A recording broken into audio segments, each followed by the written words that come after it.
voglia di gareggiare nel Brazilian Jiu-Jitsu? Non sai il regolamento? Oggi lo vediamo insieme. Allora ragazzi, come potete ben vedere non sono in palestra, sono a casa mia in una stanza che la uso come ufficio. Qui potete vedere alcune medaglie che ho preso dalla cintura blu fino alla cintura viola, e questa parte qua alcuni diplomi, quelli del BJJ o da personal trainer, e da questa parte qua qualche mia collezione personale che magari un giorno ne vedremo insieme. Dato questo tempo libero ho deciso di rispondere a una domanda a cui mi fanno molti. Come funziona il regolamento BJJF? Quanto vale una monta? Quanto vale un passaggio? Una raspata che cos'è e quanti punti mi danno? Eccoli che le vediamo insieme. Come prima cosa partiremo dai takedown o proiezione in italiano. Cosa consiste un takedown o proiezione?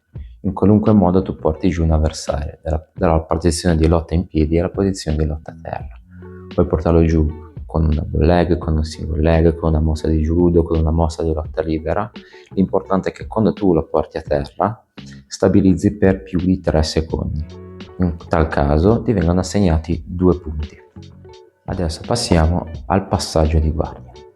Quando un avversario è sotto con la guardia attiva, cioè con le gambe verso di te, che mette magari una ragno, una lasso, una della riva, e tu riesci a passargli la guardia, cioè superargli la linea delle gambe e tenere una posizione che possa essere laterale o già in monta o qualsiasi altra posizione, ti vengono assegnati 3 punti, ma solo se riesci a tenere quella stabilizzazione per 3 secondi. Nel caso tu passi, l'avversario riesca a riporre guardia prima di quelle 3 secondi, i punti non ti vengono assegnati. Ora vediamo una delle 2 posizioni più importanti, cioè la monta. Cosa consiste la monta? Quando si è sopra l'avversario, cioè a cavalcioni, come dice qualcuno, e lo mantieni schiena a terra e te al di sopra di lui.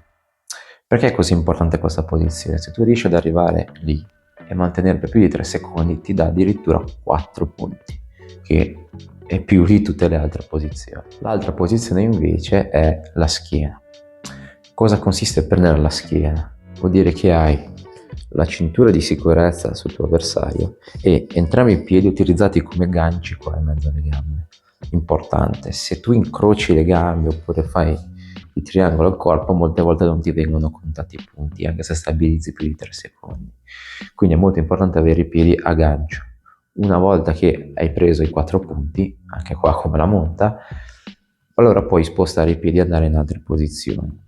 Per me è molto più forte questa posizione qua rispetto alla monta, perché essendo dietro l'avversario ha molte meno difese, mentre se tu hai l'avversario in monta, hai comunque le mani, riesci comunque a usare il corpo per uscire da quella posizione, mentre da dietro non vedi quasi mai da dove può arrivare l'attacco. Ora vediamo le sweep o le raspate, dice qualcuno in italiano.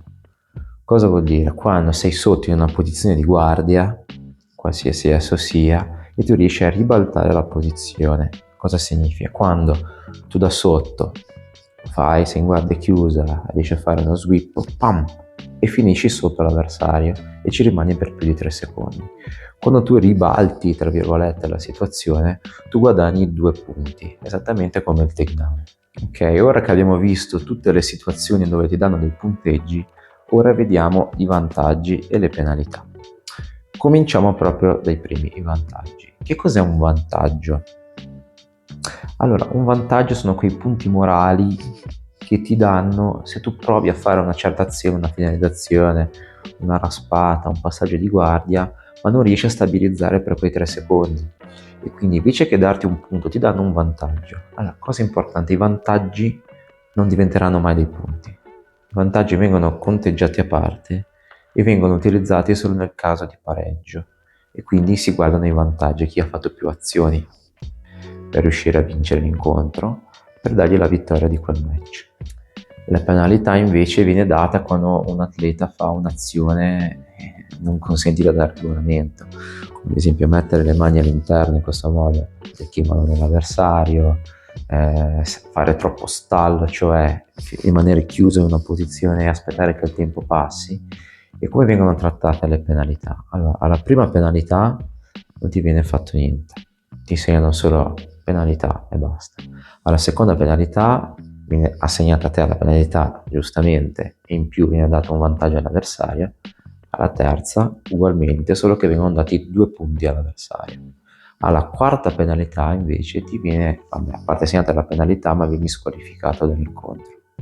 Parliamo ora invece della durata degli incontri. Cominceremo dalla categoria adulti. Allora, in questa categoria qua le cinture bianche lottano 5 minuti, le cinture blu ne lottano 6, cinture viola 7, cinture marroni 8, mentre le cinture nere ne lottano 10 minuti. Passando alla categoria master, esempio da master 1 fino a master 2, ok, si lottano sempre 6 minuti. Da master 3 in poi si lottano semplicemente 5 minuti, partendo dalla cintura, cioè da blu in su. Una cosa importantissima che non bisogna mai dimenticare, ma bisogna sempre tenere sott'occhio, sono le categorie di peso. Allora magari vi lascio qua una tabella con tutte le categorie di peso che ci sono e c'è una differenza fra con kimono e senza kimono, sono sfansate. Ricordatevi sempre che vi pesano col kimono, quindi dovete andare in gara e pesarvi quel peso esatto col kimono. Se sgarrate anche solo di 100 grammi vi mandano a casa, quindi state sempre attenti. Vedo tanta gente che viene squalificata in gara perché non rispetta il peso, perché nei giorni prima diceva ma nella mia bilancia di casa pesava diverso. Dovete stare attenti perché le bilance sono corrette e se volete essere sicuri state sotto di quei 200-300 grammi, giusto per arrivare là più tranquilli e poter mangiare anche un po' di più prima di lottare. Non cercate di fare dei tagli all'ultimo secondo per salire, cioè magari vi va bene quella volta, riuscite ad entrare e vincere lo stesso perché siete veramente forti, ma magari arriva la volta che arrivate lì, vi manca l'energia in quello sprint finale e perdete il combattimento soltanto per quello. Quindi prestate bene attenzione a questa parte qua. Spero vi sia piaciuto questo video qua fatto nello studio di casa mia dove vi spiego il regolamento del BJJF. Spero vi possa essere tanto di aiuto per le vostre gare se le fate già o come preparazione se volete farle in futuro. Se volete sapere cosa portare nello zaino per la gara possiamo fare un video insieme, fatelo sapere nei commenti e intanto mettete like, seguite il canale e ci vediamo al prossimo video.